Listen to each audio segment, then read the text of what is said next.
Do school meals really make a difference? That's what we're unpacking today. And trust me, the answer might surprise you.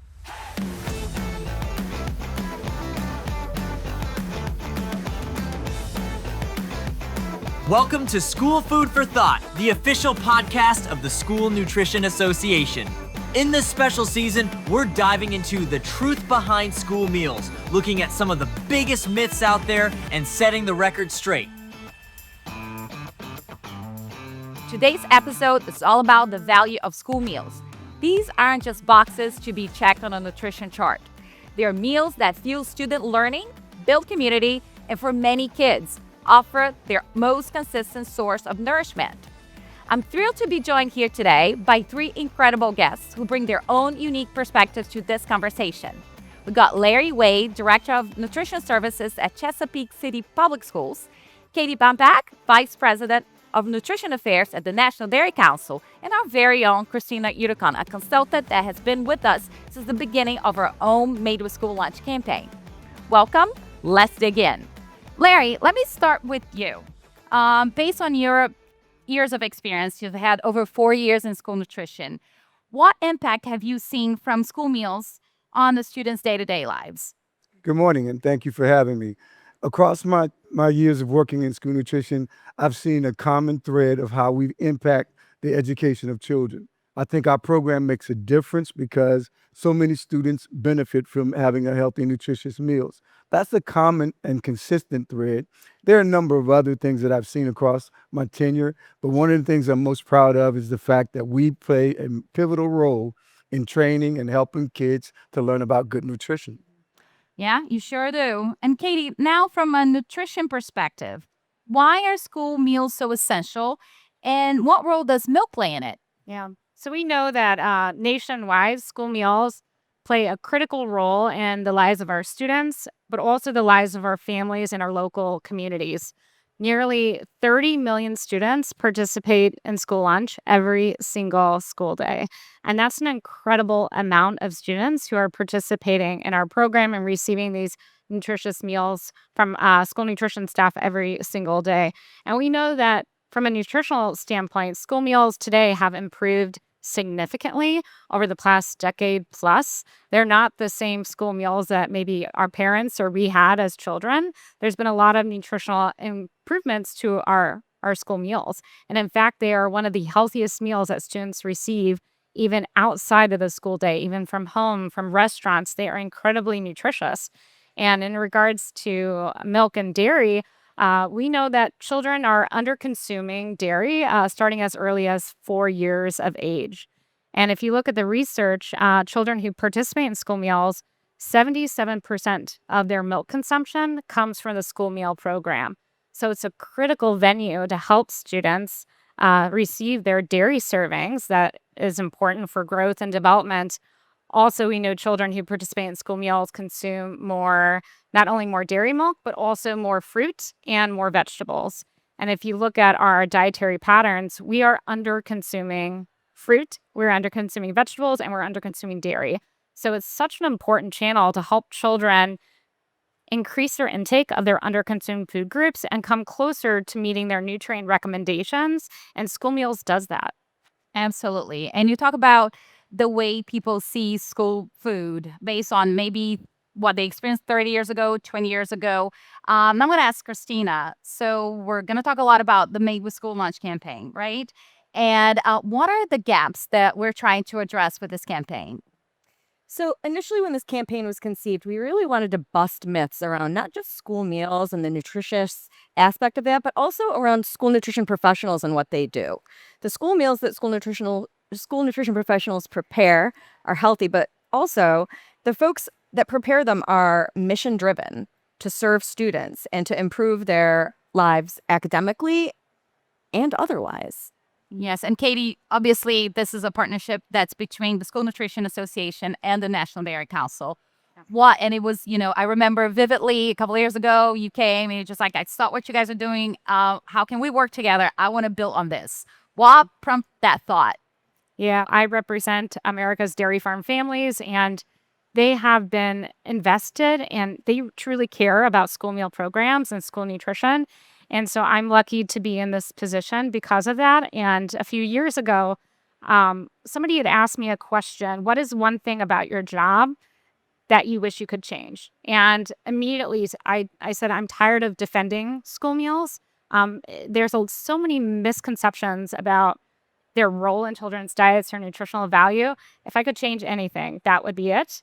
And oddly enough, I was in a conversation with the School Nutrition Association, and we were trying to think about how could we partner and what is most important right now in this moment. And we were just coming out of COVID, and there was a lot of things changing, and we thought, let's do something about this. And so that is when we started our conversations to come together and develop an educational awareness campaign to help correct some of those misconceptions and help elevate the role of school meals in children's diets. And it's been a fun journey, and it's been really exciting to see these resources coming through. And one of the things that we're hearing is schools, they are so busy and strapped for time and labor and staff and a lot of issues, and they don't have marketing specialists on hand. So let's take that off their plate.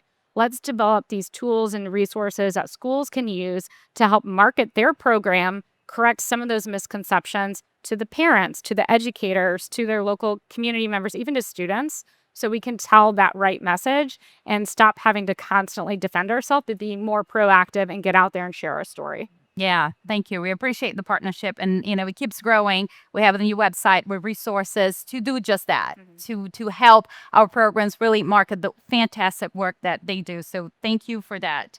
And speaking of that, Larry, we also talk a lot about how school meals go beyond the cafeteria, even beyond the school building, and the sense of building community.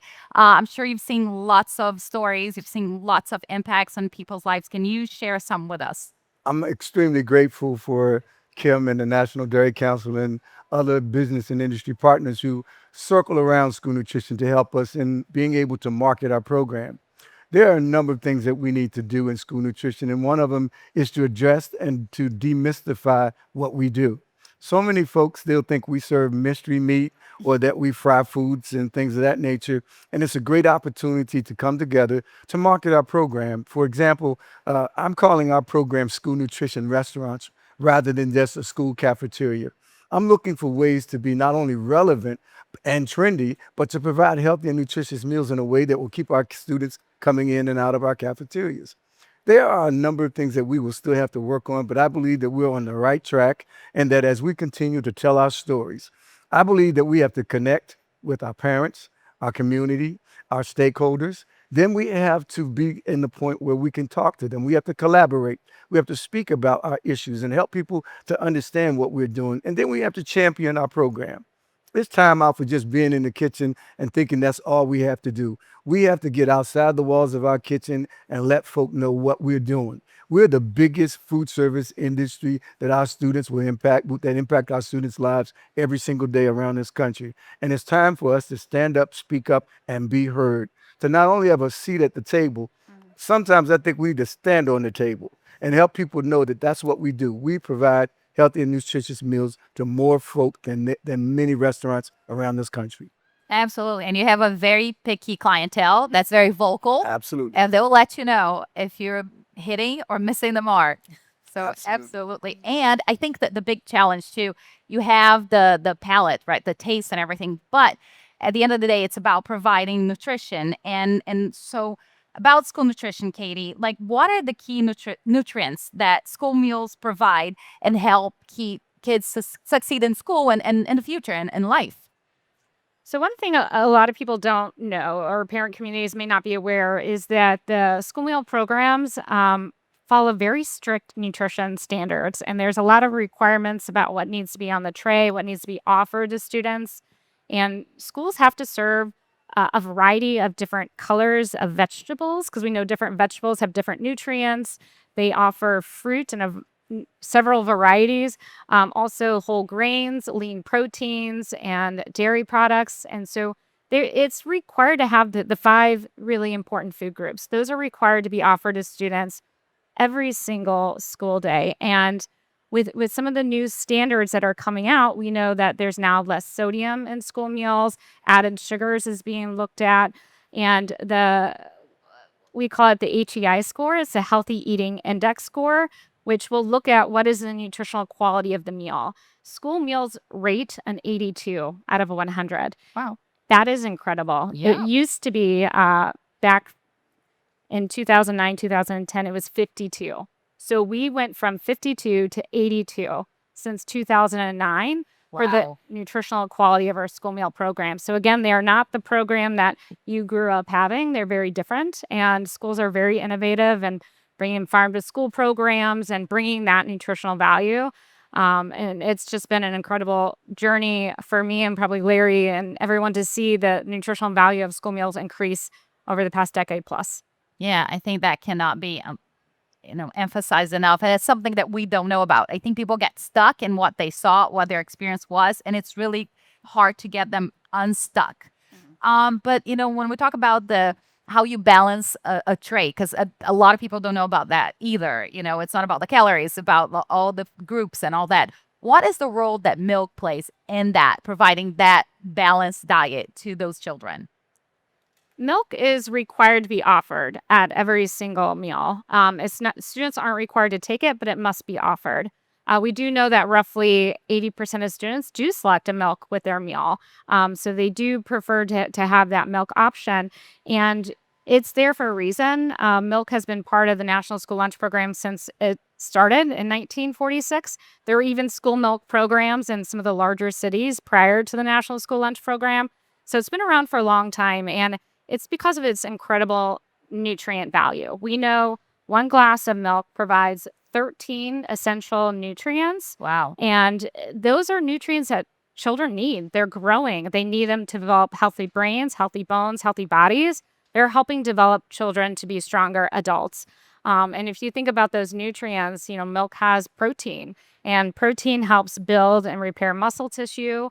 It has calcium and vitamin D, which help build and maintain strong bones and teeth, along with protein, zinc, selenium, vitamin A and D, which help build a healthy immune system. And we know being healthy and not having sick days and being able to be in the classroom, that's really important as well. And then lastly, milk has a lot of B vitamins, which helps convert food into fuel. So it really is a nutrient powerhouse, and it's really important for children to have access and to be offered milk with every school meal. And luckily, we're seeing a lot of students take it, and also helping them reach their 3 servings of dairy every day. Yeah, no, that's great that we're able to provide them with that opportunity. So we've been talking a lot about the misconceptions, and this whole season is going to be about busting myths. So, Christina, with the campaign, it is about changing people's perceptions about school meals. So why is this so important, and how is that so important? I think especially now. Well, I think now is really the time to build on momentum. I think we are gaining traction. I think there's more awareness of school meals and the important role that they play. But I think that this campaign is designed to do more than one thing. This campaign is designed to help schools say, this is what we do, and this is why we do it. But I also think, and I know I already said this, but elevating the role of school nutrition professionals and what they do. They are an essential part of the educational process. A hungry child cannot learn.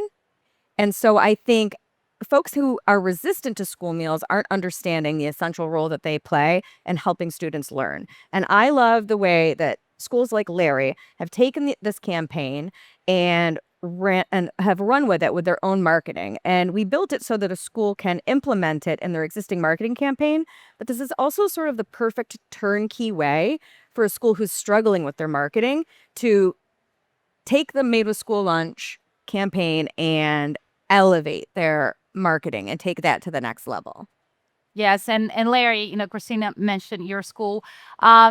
There are a lot of people here that have programs. What are some of the tips you would give them, to elevate their programs, to kind of help them change a bit of the narrative? Accentuate your positives. We make a major difference in our community. We're feeding the future. One of the things that I'm so grateful about is I acknowledge the shadows and the shoulders of which I stand on as a professional in school lunch. I am a Made with School Lunch product. I started eating the National School Lunch in 1960 something. I will leave it there. And I have been a part of this program all of my life. And I'm happy to say that it's been a major source of what I do. For almost 42 years, it's been the cause of why I go to work every day. As a matter of fact, there's a story that helps to keep the fuel in my engine of professionalism. Back in the late 80s, I was doing a review in a school district, and it was a breakfast review. And I was there, and a young man walked up to me to ask me what was I doing there. And I simply said, I'm here to take a look at the program. And he said to me, Mister, please don't mess with my program. And I said, what do you mean? Well, he said to me, he said, I can hear my teacher talking.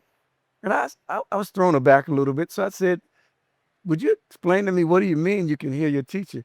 He said, because I can eat my breakfast and my lunch, my stomach doesn't talk as loud as the teacher, talks louder than the teacher, so I can now hear what she's saying. Well, Diane, that's been the fuel that fills my engine every single morning when I get up to go to work. It reminds me that I'm making a difference, and I'm honored to be a school nutrition professional. I talk about it, I live with it, and school nutrition operators are my family. The school nutrition profession, I look at them as being a part of my family as well. And so it gives me an honor to be able to tell people what school lunch makes a difference at. And that is, we feed the future, and that we work with people doing many different things, from the administration in the school all the way through custodial services and feeding them when they get ready to get on the bus. We're connected, we're collaborating, and we're championing our programs. Yeah, no, we love to hear stories like that. And Larry, you are our poster boy, literally.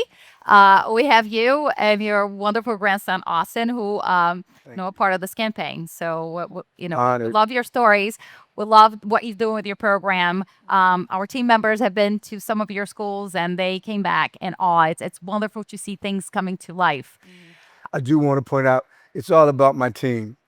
There's not a single thing I would do without them. As a matter of fact, I'd probably close shop if I didn't have the team that I have. And so I will say that school nutrition is fortunate in that we have professionals who often are unsung heroes that never get the thank you perhaps that they deserve. And I think that school nutrition operators are on point with lifting their programs, lifting their people, and making the public aware of what we do. Absolutely, absolutely. And Katie, if you could give programs out there a tip, what would that be? I think reminding educators and even like school nutrition professionals and students, the whole community, about the nutritional value of school meals. I feel like that gets lost in the shuffle, and we're so much doing our day to day. We know that they're healthy. We know where we source our food from. We know what we're putting out, and we just need to tell that story. And not only that they're healthy, but, Larry, you had mentioned working with the education folks. Good meals have a tie to learning and to your educational outcomes. We know that students who participate in school breakfast, they have better grades, they have better attendance, and they have better behavior. So we know that not only is it helping them nutritionally grow and develop, is helping them academically. And so it's telling those stories and making sure we're reaching the right audiences and using that blowhorn. And don't be shy. Don't assume people know, because they don't. And every opportunity that you have to share your story, do it. Just lean in. Yeah. What do you think about like standards? Because I think a lot of parents out there don't understand that there are very high standards that school nutrition programs must meet. And how do you think we can better articulate that? Of course, you don't want to bore them to tears, but you want them to know that, it is nutritious, and we can prove it. There's evidence to that. Yeah, I struggle a little bit because I'm such a regulatory person. And so I speak in regulatory speak, and parents don't want to hear that. But that's why we have marketers and we have communicators, and they help us tell it in a way that'll resonate with that audience. And that is part of what we've done with this campaign. I'll help provide some of the regulatory aspects of school feeding, and then some of the SNA staff will be like, okay, how do we make this consumer friendly? Because regulations are not consumer friendly. And so we've done that hard work. We've invested the time in developing messages that resonate and that help tell that message to parents in a way that that they'll understand. So I think that's something I struggle with, but luckily we have amazing marketers and communicators to help us tell that story. Yeah, and I think it is, that we have standards, right? So it's not willy-nilly. So, and those are high standards that we have to meet every day. So telling that to parents gives them the reassurance, because that's what standards are all about, right? You can rest assured that they have been met. Yeah. So we think, it's very, for regulatory people, it's very difficult not to get into the nitty-gritty. You can't say that or whatever, but for parents and kids, a lot of it gets lost in the shuffle. But I think what they need to know is that, our standards are high. What you're getting here, regardless of what somebody's experience was 30 years ago or what you hear from somebody else, it is very nutritious and is healthy. Yeah. And there's research to back that up. Like there's scientific studies that have been done about the nutritional quality of school meals. So it's not just us saying it or following these guidelines. There's studies, there's research. We can back it up. Yeah, absolutely. Absolutely. And not only can we back it up in what we provide, but we can begin to create pictures in people's minds about what we do. There's this myth about school lunch ladies and school lunch guys coming in the building in the morning of the meal, and they're turning the lights on and figuring out what they have to prepare. It's a story that begins much earlier than that. And being able to tell that story, being able to turn adversarial conversations into advocates who will speak up for you once you help with their mystical demystify their thinking, they become advocates. I have a story where there was a lady that was really strongly and starkly against school nutrition. And I ran into her in the grocery store, and she asked me, one of the first things she said, well, when are you going to stop frying food to kids? And I smiled, and I think it threw her off because she thought I was going to immediately try to rebuke her statement. And I asked the simple question, when do your students eat in school? And she paused for a moment, and I knew why she was pausing. Her students didn't even eat in the cafeteria. Wow. And so I used it as an opportunity to break across a barrier and said, I'll tell you what, how about coming to lunch with me? I want to take you to lunch. She said, well, where are we going? She must have thought I was going to take her to a restaurant in the community. I wanted to take her to a school nutrition restaurant. This lady met with me at the school, and I took her into the cafeteria. She couldn't even eat. And the reason she couldn't eat was because of her schedule. She just wanted to know, was I going to follow through on my invitation for lunch? She showed up. She took one look at the school cafeteria line and said, oh my God, I wish I had this when I was growing up. We serve things like yakisoba noodles with kung pao chicken. We're serving falafel with tzatziki and naan bread. School nutrition is not what folk think it is. And it's time for us to stand up, speak up, and shout from the mountaintops that we not only make a difference, we are the difference being made. Yep. Absolutely. Larry, I love that story. You always have such amazing stories. I want to thank you. I want to thank Katie and Christina for being here with us. The biggest takeaway is that, school meals are so much more than meals. They are milestones in students' educational journeys. So we think if nothing, you take away that one. I want to thank our guests for being here. And the next episode, I hope you stay around. Coming up next, we tackle one of the biggest questions family asks. Are school meals really healthy?